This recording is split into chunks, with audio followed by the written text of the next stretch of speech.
Bonjour à tous, aujourd'hui on a un nouvel exercice, et bien encore une fois tiré des euros XNS. Cette fois c'est un calcul de, de la fonction z de Riemann pour n égale 2, ici. Et bien on va montrer que cette valeur est égale à pi au carré sur 6, c'est une valeur très connue. Et donc voici une démonstration. Donc on va commencer. On a trois questions intermédiaires. Donc la première, c'est soit n appartenant à l'antenne, montrer qu'il existe un polynôme p indice n tel que pour tout t qui appartient de 0 à pi sur 2 ouvert, p indice n évalué en contingente au carré de t, c'est égal à sinus de 2n plus 1 t, divisé par sinus de t, tout ça puissance de n plus 1. Et bien, on a les deux autres questions. Je vous conseille de mettre en pause la vidéo et essayer par vous-même. Franchement, la première question n'est pas si compliquée. On a deux façons de faire. Dans la vidéo, je vais présenter une, mais je vais vous donner aussi les indications pour l'autre. Eh bien, la question 2, ce n'est pas non plus compliqué, c'est plutôt une formule du cours. Et la question 3, ce n'est pas vraiment compliqué non plus. On va voir tout ça maintenant. Donc, on va commencer par la question 1. On va commencer par... Alors déjà, pour la question 1, qu'est-ce qu'on peut faire? Pour la question 1, on a deux façons, comme je vous ai dit. Peut-être qu'il y en a plus, mais moi j'ai trouvé deux façons. La première, c'est la plus efficace, et celle qui va nous donner un polynôme explicite qui va marcher pour vérifier ces conditions-ci.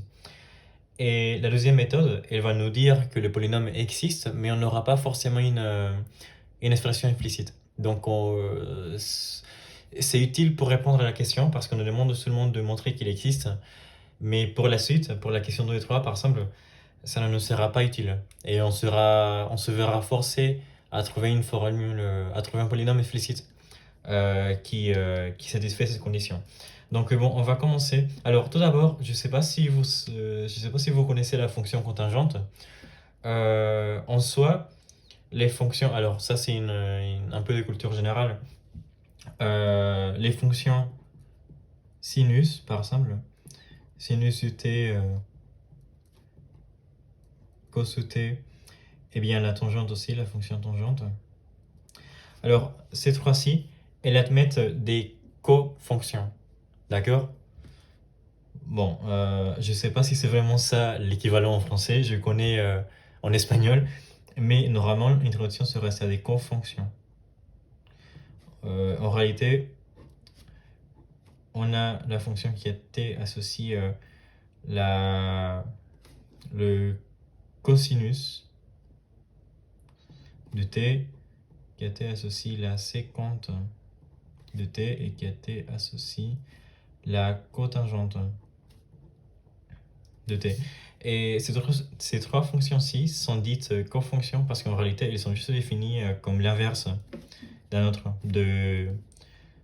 l'autre fonction.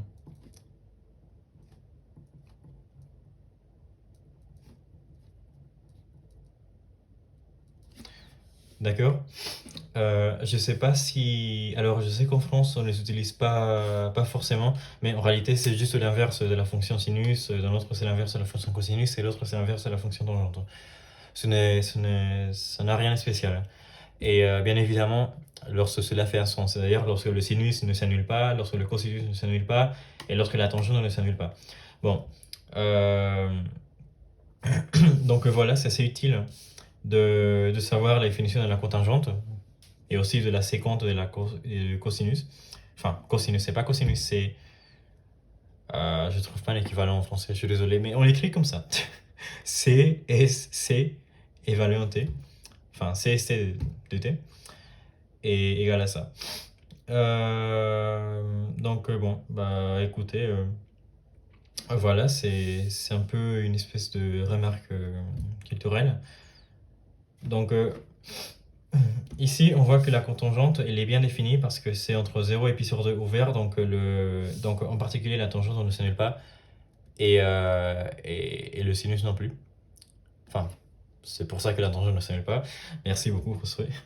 Donc bon, on va répondre maintenant à la question. On cherche un polynôme tel que le polynôme évalué en contingent au carré de t, c'est égal à ça. C'est égal à sinus de n plus 1 de t, sinus de n plus 1 de t. Pour tout t qui appartient de 0. Alors déjà, ça, on peut l'écrire comment? C'est ce qu'on va faire maintenant. Donc on va commencer par le sinus de n plus 1. Alors ici, la manière la plus efficace justement de montrer qu'elle existe, c'est aussi de trouver le polynôme qui marche. D'accord? Donc comme ça, enfin voilà. Donc ici, on va écrire ça, on va utiliser une technique classique, on va écrire ça comme la partie imaginaire de l'exponentielle de 2n plus 1 fois ti. D'accord? Or, ceci, par la formule du moivre, on peut l'écrire comme la partie imaginaire de l'exponentielle de i de t puissance de n plus 1, ce qui est égal à la partie imaginaire de cos de t plus i sinus de t puissance de n plus 1. J'ai oublié, je fasse égal. Ce qui est égal à la partie imaginaire de, grâce à la formule des binômes de Newton. D'ailleurs, j'ai appris récemment qu'il existe une formule d'un multinôme. C'est bon, oublié, ça m'a fait rire. Donc ici, 2n plus 1, eh bien c'est k de n plus 1. Ici, on a, je vais écrire ça comme ça, ik sinus t k cos t de n plus 1 moins k. Voilà. Or, ici, si on découpe cette somme en deux, comme si on écrit ça comme la somme pour le k égale à 0 jusqu'à 2n plus 1, mais pour le k pair de 2n plus 1 k ik sinus t cos t de n plus 1 moins k plus la même somme mais pour le k impair. Je fasse égal, ça n'a pas de sens. K impair. Bien, je réécris la même chose.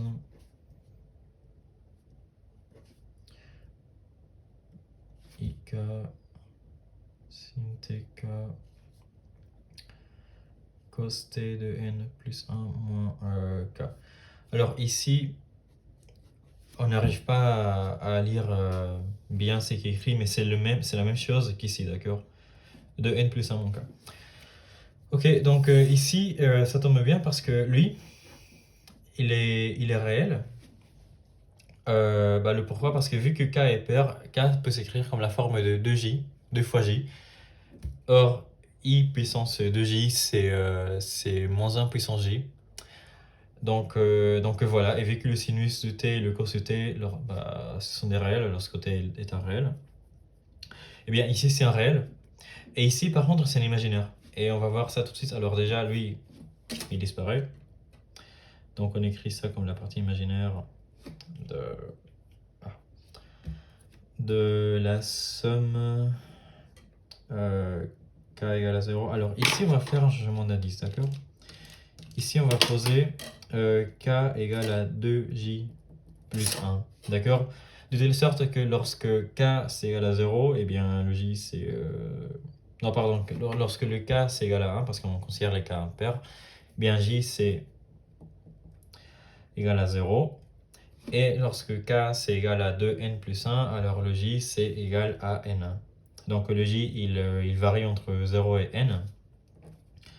De n plus 1, on remplace le k par le 2j plus 1 fois le i puissance k, donc i 2j plus 1 fois le sinus de t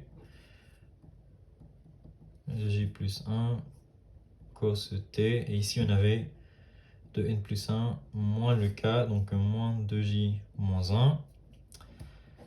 Et ça tombe bien parce que c'est justement ce qu'on cherchait. Pourquoi? Parce qu'ici c'est la partie imaginaire de...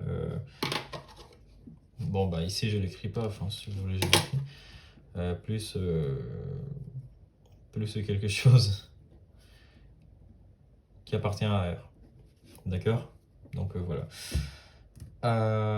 Donc ici on a la partie imaginaire de ce quelque chose qui appartient à R, je l'écris pas, d'accord? Ce quelque chose c'est tout ça. J égale à 0 jusqu'à n, de n plus 1, de j plus 1. Ici on aura quoi? Ici on a eh bien ici on a justement le i qui sort.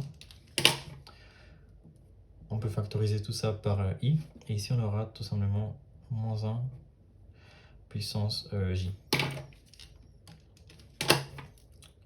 D'accord?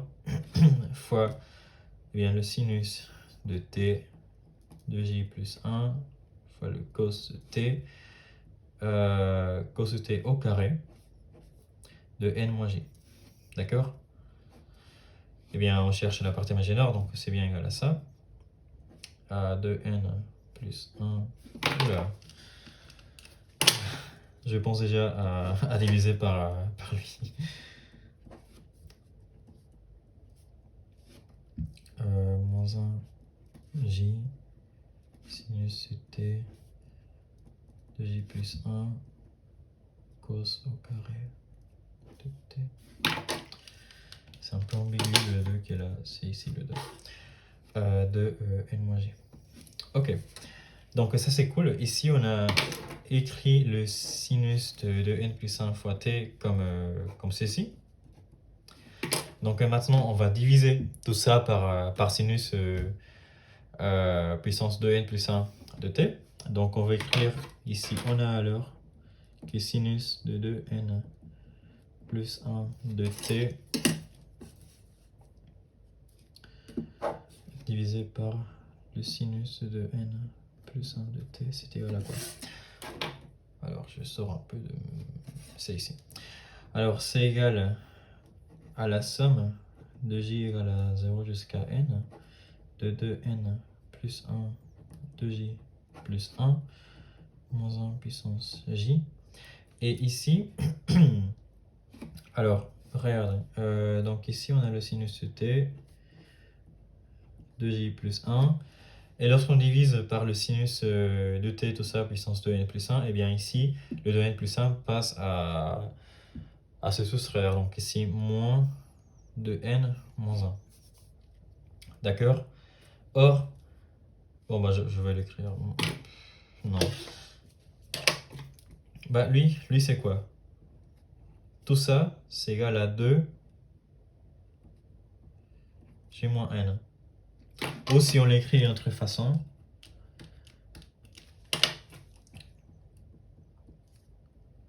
tout ça c'est égal à ça. Cette expression c'est égal à ça. Fois cos au carré de t n moins j. Et tout ça c'est égal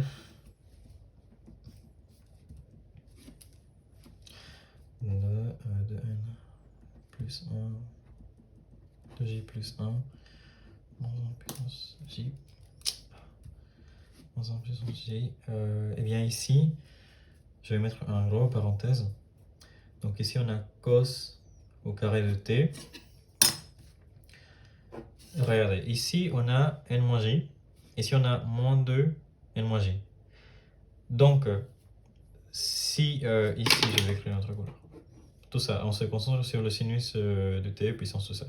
Donc ceci équivaut à 1 sur sinus de t au carré, le 2 qui est ici, puissance n moins j. Donc on a ça multiplié par ça, c'est la même chose. Donc ici on a bien sinus au carré de t n moins j. Or, lui c'est quoi? Lui, regardez, on a dit que la cotangente c'est l'inverse de la tangente. Or, l'inverse de la tangente c'est tout simplement, par définition, cos de t, sinus de t. Bien évidemment, lorsque tout cela fait un sens. Donc ici au carré, c'est la cotangente au carré. D'accord? Donc, je vais revenir ici et comme ça on pourra rester dans la même page, dans la même feuille. Donc, ici on remarque quoi? On remarque que le sinus nanana, nanana, nanana, c'est égal à tout ça. C'est égal à tout ça. Donc, si on pose le polynôme p qui est égal à la somme pour j égale à 0 jusqu'à n de n plus 1 de j plus 1 moins 1 puissance j x n moins j, eh bien on remarque que p de... On va le noter p indice parce que on a que p c'est évalué en cotangente au carré de t. C'est égal à quoi ça? C'est égal à ça, par définition, et enfin par définition de polynôme qu'on vient de définir. Et ça, qui est égal à ça.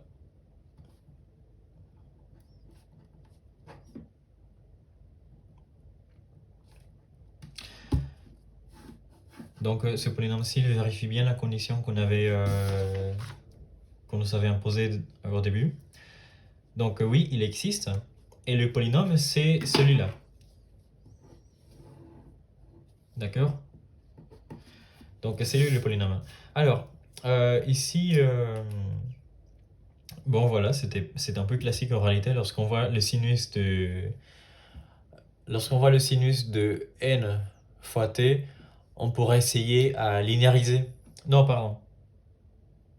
C'est pas linéariser ici, c'est plutôt l'écrire comme un polynôme en fonction des sinus, quoi. Vous voyez? C'est un peu comme les polynômes de Tchebychev, de première espèce. Donc voilà, c'est un peu ça. C'est toujours un bon réflexe de penser à ça, formule de Moivre. Et après, c'est plutôt la manipulation des sommes. D'accord, donc voilà, on a trouvé le polynôme. Alors ça, c'était une façon de faire. La deuxième façon, si vous voulez la faire, je vais vous donner les indications. Mais ce n'est pas très intéressant parce que, comme je vous ai dit, ça nous montre juste qu'il existe un polynôme. Mais on peut pas le trouver. Enfin, on pourrait le trouver, mais il faudrait continuer à chercher sur cette voie alors qu'on a une façon plus directe. Alors l'autre façon, c'est de calculer le polynôme eh bien, P de 0, P de 1, P de 2. Non, il me semble que P de 0 et P de 1, ça suffit. Et après, il faut faire ça par récurrence. Genre, vous dites, enfin, vous supposez la propriété vraie au rang n plus 1, enfin n et n plus 1, et vous allez essayer de démontrer ça au rang n plus 2. En réalité, vous faites une récurrence double. Donc voilà.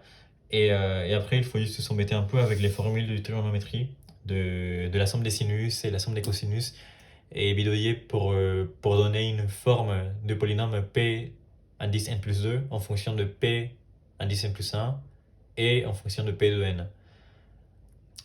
Le problème, c'est que, comme je vous ai dit, ça vous donne une relation de récurrence. Donc oui, vous avez montré que le polynôme il existe, bien évidemment en faisant l'initialisation. Le souci, c'est que vous n'avez pas une formule explicite de polynôme. Donc c'est là la contrainte. Bon, je m'arrête avec ça. La question 1, elle est faite. On va passer à la question suivante. De expliciter les racines de P de n et calculer leur somme. Ok, bon, ici, lorsqu'on voit la somme, bon, sans doute un peu qu'on va utiliser les formules de Cardan-Viette pour les racines d'un polynôme, en fonction du coefficient du polynôme. Donc voilà, mais pour l'instant, on va expliciter les racines de P de n. Alors, une petite remarque, d'accord? Avant de continuer, ici, on avait dit quoi? Alors, si on se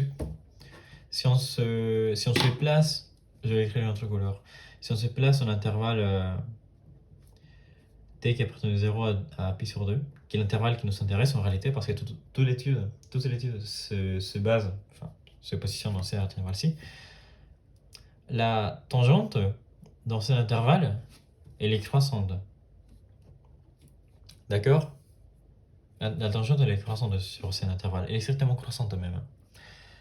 Et on sait que la fonction eh bien, x associée, la fonction inverse, quoi, elle est strictement décroissante sur cet intervalle. D'accord? Et donc déjà, avec ça, on peut conclure que la fonction cotangente, eh bien, elle est décroissante. Pourquoi? Parce que c'est la composée de la tangente, enfin, si, c'est ça. Bah, c'est la composée de la tangente et de la fonction inverse. D'accord? On calcule d'abord la tangente et après on prend l'inverse. Donc en réalité, c'est la composée des fonctions extrêmement croissantes avec une fonction extrêmement décroissante. Donc cette fonction est extrêmement décroissante. Et dans les polynômes, on utilise la fonction carré. Or, la fonction carré,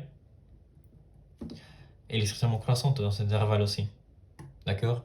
Donc, la fonction qui a tout t associe cotangente au carré de t, elle est extrêmement décroissante sur cet intervalle-ci. D'accord? Donc voilà. Ça, c'est important à retenir. Retenez que la fonction cotangente, elle est extrêmement décroissante sur l'intervalle de 0 à pi sur 2. Et bah, si on considère la fonction cotangente au carré sur cet intervalle, elle est aussi décroissante. Ok, bon bah on va continuer.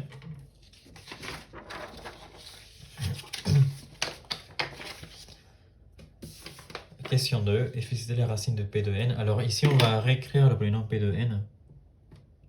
J'écris pas les quantificateurs, enfin, je l'ai déjà écrit avant. C'était la somme. C'était quoi? C'était 2j plus 1, 2n plus 1, j égale à 0 jusqu'à n de moins 1 puissance. Il y avait quoi d'autre? X, n moins j, si je me trompe pas. Oui, c'est bien ça.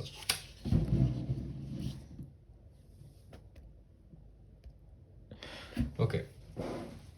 J'étais en train de vérifier si tout allait bien avec la caméra. Bon, maintenant, on nous demande de fixer les racines de P de n. On va le faire.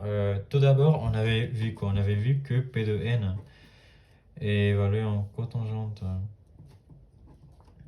de t. Bon, ici, je l'écris quand même. On n'est pas des sauvages.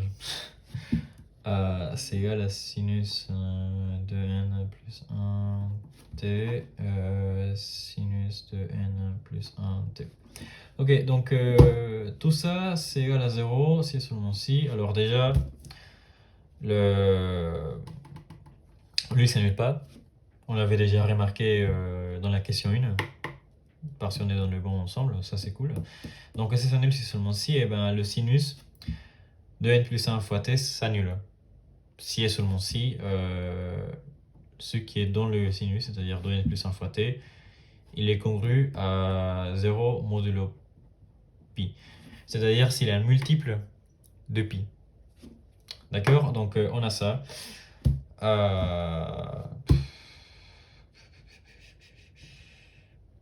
Eh bien, c'est seulement si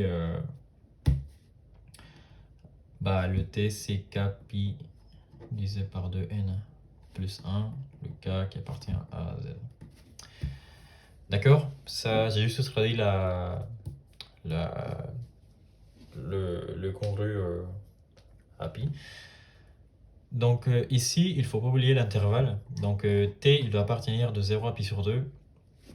Et en plus, on a quoi? On a que p, il est de degré n.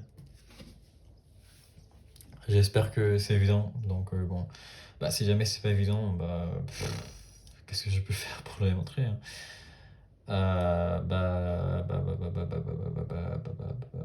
J égale à 0, c'est n. Le maximum, c'est 0. Tous les termes, lorsqu'on fait la somme, tous les termes sont... Les degrés de chaque terme est différent de l'autre. Donc, le degré de ça sera le maximum de degré de chaque terme de la somme. Donc, le maximum, c'est n, donc le degré, c'est n. Bon, normalement, vous n'aurez pas à justifier ça. Donc voilà. Bon, ici on a que t c'est égal à k pi divisé par n plus 1. Donc en plus, vu que c'est de n, il nous faut n racines. Si on veut trouver toutes les racines de p de n. Donc, on s'est dit, il nous faut que les racines soient ici et il faut qu'elles soient distinctes lorsqu'on les évalue en contingente au carré. Donc bon, ici, on peut considérer les racines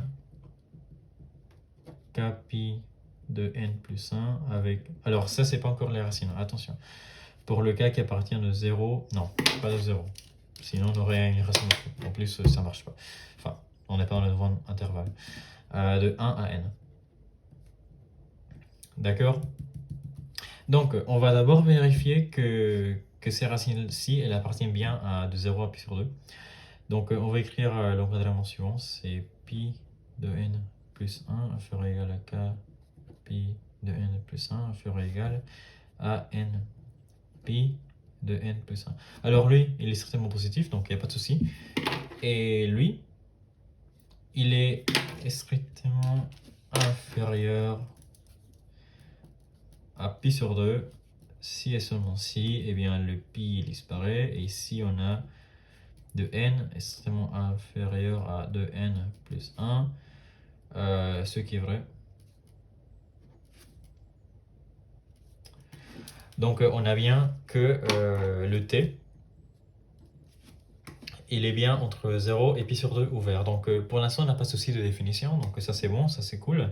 Maintenant, on a que sinus de, sinus de 2n plus 1 fois tout ça, ça s'annule. Ok, donc en particulier, on va écrire ça, d'accord? La cotangente au carré de t, donc de k pi de n plus 1 avec le k qui appartient de 1 à n, eh bien c'est une racine. Et une racine des polynômes p de n. Donc voilà, ça c'est cool. Maintenant, il faut montrer que toutes les racines sont différentes. Et comme ça, on aura un. Comme ça, on dira, bon, on a une racine distincte, donc c'est bien toutes les racines. Sauf que, je vous savais dire quoi. On va écrire ça comme ça. Le 1...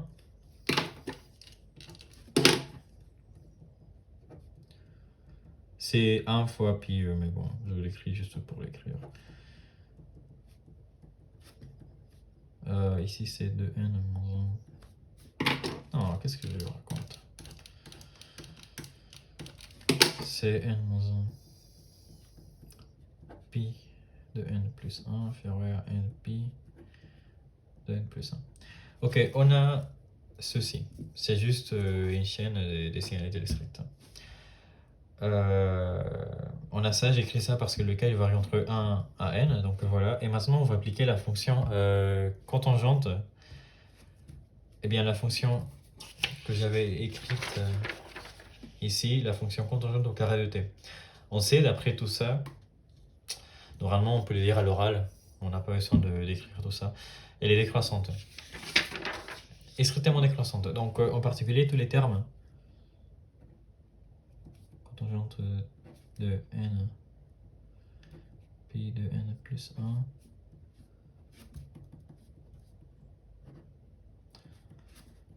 de pi de n plus 1.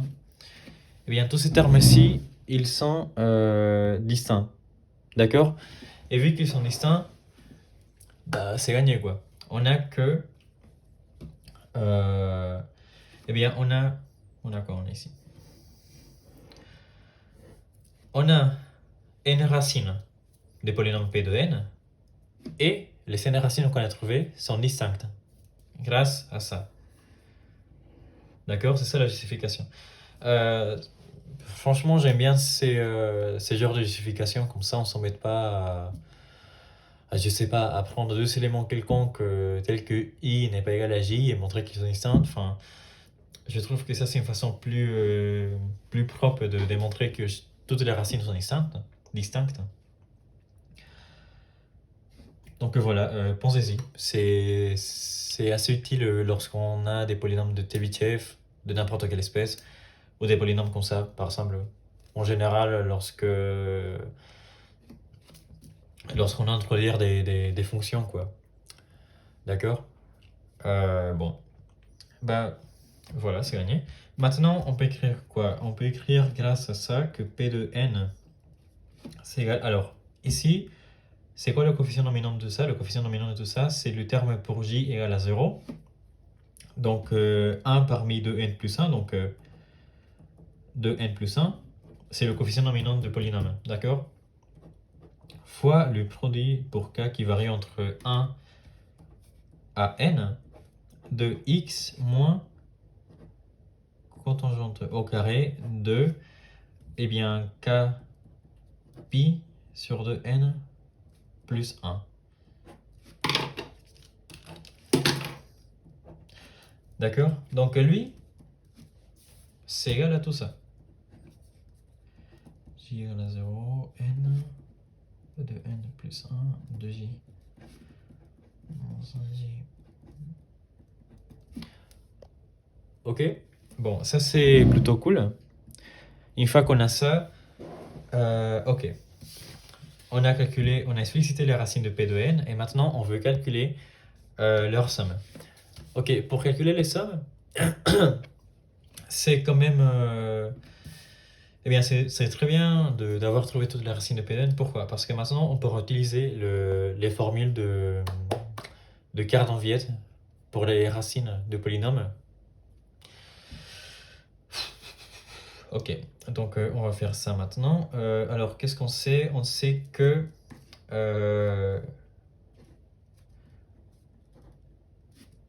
bon, la somme des racines, si on l'écrit de cette forme-ci, si on écrit le polynôme, si on développe tout ça, on aura que la somme des racines se situe dans le terme, enfin, dans le coefficient de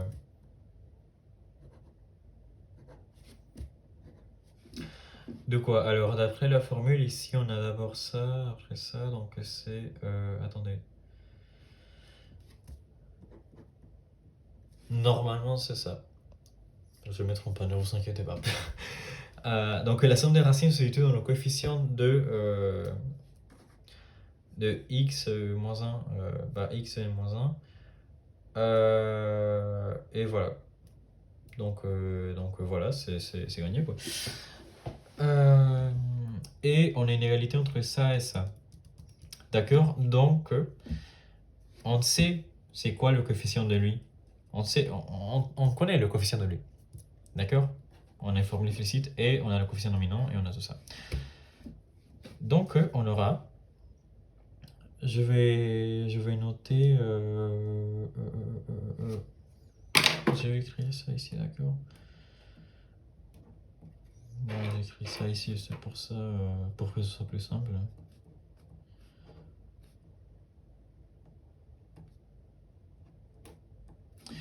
Bon, mais sachez que les racines sont celles-là, d'accord? Eh bien, on a quoi? On a que 2n plus 1 fois... Eh bien, ici, elle se situe dans le terme de x puissance n-1, donc normalement, c'est moins 1 puissance le degré, moins le degré dans la position dont la somme se trouve, donc moins n plus 1 fois la somme des racines. Et tout ça, par égalité des polynômes, doit être égal au coefficient qui se trouve dans la position de x n-1. Donc pour j égale à 0. Attendez, non, pour j égale 1. Oui, pour j égale 1. Ok, et pour j égale 1, on a le coefficient qui est moins 1 puissance 1 fois 2n plus 1, ça. 3 parmi 2n plus 1. Donc voilà, on a ça. Et en isolant,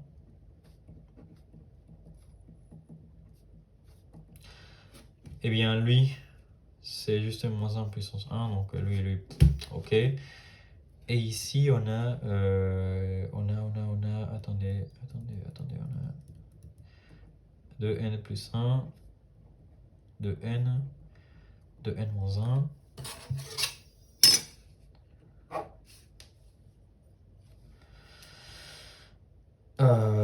3 factoriel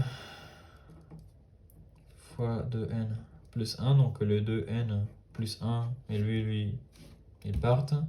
3 factoriel c'est égal à 6, donc 2 sur 6 c'est 1 tiers, donc ici on a quoi? On a n de n moins 1 divisé par 3. D'accord? Donc c'est ça ce qui vaut la somme des racines. Voilà, la question 2 elle est faite aussi, et on passe à la question 3, c'est la dernière. On va écrire ici la somme des racines, d'accord? C'est n de n. Ouais, après je vais l'effacer. N, 3.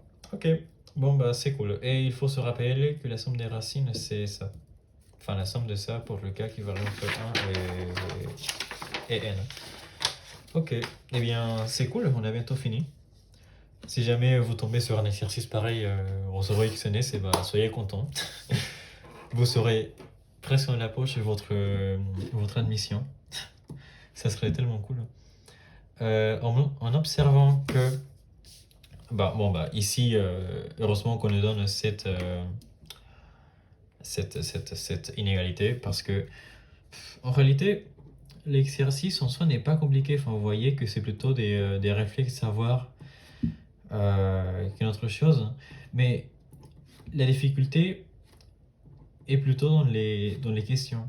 Genre pourquoi on se pose ce genre de questions, dans quel moment on s'est dit ok on va étudier ce polynôme, après on va faire ça, ça et ça. Mais surtout que c'est ça la réalité qui est. Enfin, bon, on a ça, c'est donné pour l'énoncé heureusement, parce que bon. Après je pense qu'on pourrait le démontrer avec un argument de convexité. Je pense que ça pourrait marcher. Mais bon, c'est pas demandé, donc on va pas le faire. En plus, je pense que la vidéo elle est déjà assez longue. Et là, on va déterminer la valeur de zeta2. Donc pour ça, alors qu'est-ce qu'on a fait avant? On a calculé la somme des racines. Or, la somme des racines, on va l'écrire ici à côté. La somme des racines, c'était la somme des cotangentes au carré de k pi de n plus 1 pour le k qui est entre a et n. Ça est égal à n de n moins 1 divisé par 3. Ok, ça c'est cool. Maintenant, qu'est-ce qu'on va faire? Eh bien, on va appliquer ce résultat à ça. C'est tout ce qu'on peut faire de toute façon. D'accord?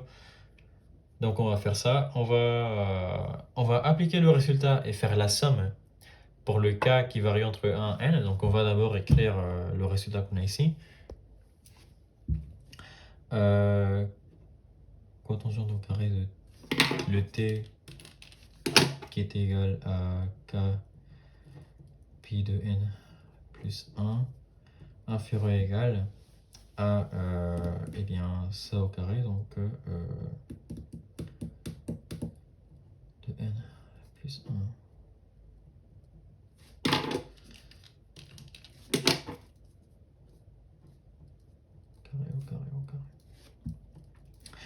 inférieur ou égal à eh bien 1 plus la cotangente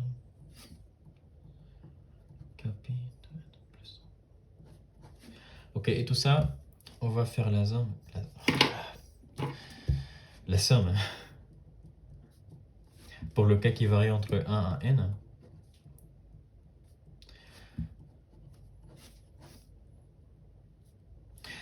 Or, ça, on l'a déjà calculé. C'est égal à ça. Donc, n de n moins 1 divisé par 3 inférieur ou égal. Ici, regardez, la somme dépend que de k. Donc, elle ne dépend pas de n plus 1 ni de pi au carré nanana. Donc, lui, on peut le factoriser.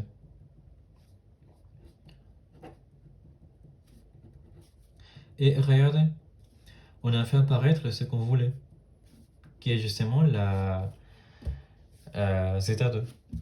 Donc ici, c'est n plus n moins 1 divisé par 3 par linéarité de la somme.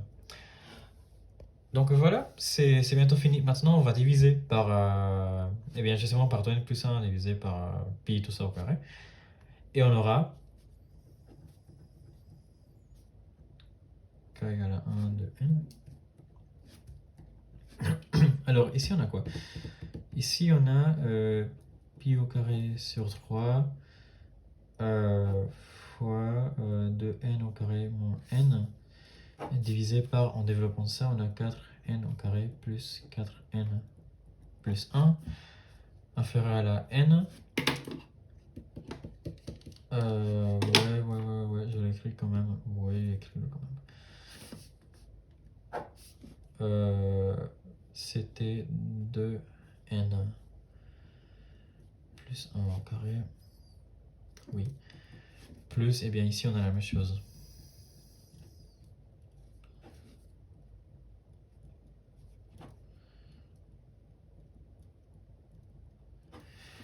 Ok. Sauf que lui, lorsque n tend vers plus l'infini, c'est ce qu'on veut en réalité, parce que c'est ça la définition de zeta2. Alors lui, il tend vers 0. Parce que ici c'est n, et ici c'est de l'ordre de n au carré. Bah, après, vous pouvez aussi factoriser par n au carré et vous convaincre vous-même. Ou par n tout simplement. Bah, ici c'est la même chose. Alors lui, il va tendre vers 1,5. Encore une fois, il suffit de factoriser par n au carré et vous allez vous rendre compte que tout ça tend vers 2 sur 4, donc 1,5. Et bien lui, de même, il tend vers 1,5. Conclusion, par le théorème de Gendarme, on a que eh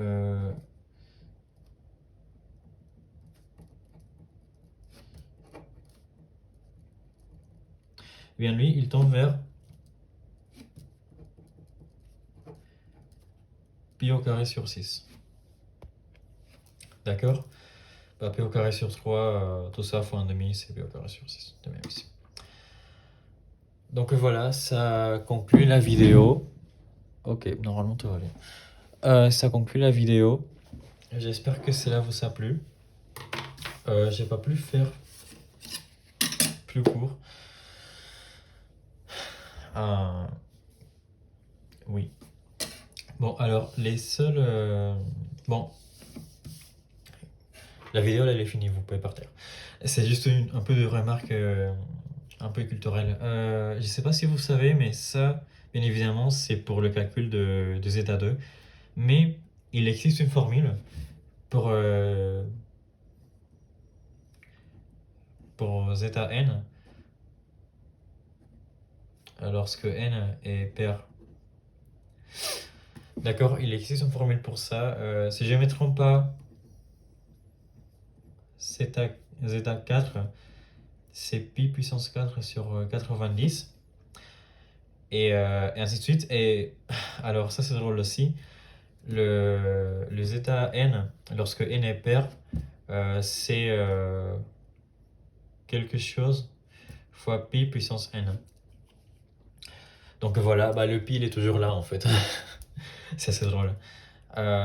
Mais bon, la formule elle est un peu monstrueuse. Bah, il faut passer par l'analyse complexe pour la démontrer. Mais il y a une vidéo qui a fait maths étoile. Vous pouvez, je pense que vous le connaissez surtout. C'est assez intéressant. Donc bon. C'est tout pour cette vidéo. La seule chose que j'ai à dire, c'est eh bien, faites des maths. C'est très important. Et c'est tout. Pour des commentaires ici, comme je vous ai déjà dit, l'exercice en soi il n'est pas compliqué, c'est surtout les questions, genre pourquoi on se pose ça, pourquoi on se dit ok maintenant on va faire ça, ça, ça. C'est plutôt ça. Mais une fois qu'on a les questions intermédiaires, ce n'est pas compliqué. C'est plutôt des réflexes ou des... Ouais, c'est des réflexes, ce sont des réflexes qu'on a à voir. Et pour ça, il faut s'entraîner, il faut faire plus d'exos et tout ça. Bon, j'espère que la vidéo vous a plu. Si ça vous a plu, bah, mettez un like et mettez un commentaire en mode ouais, ouais, j'ai aimé ou non, non, c'était nul. Ou si vous avez des conseils aussi, j'aimerais bien les écouter, ou les lire plutôt. Comme ça, je pourrais m'améliorer, vous donner un contenu de meilleure qualité. Donc voilà, c'est tout pour cette vidéo. À la prochaine. Ciao, ciao.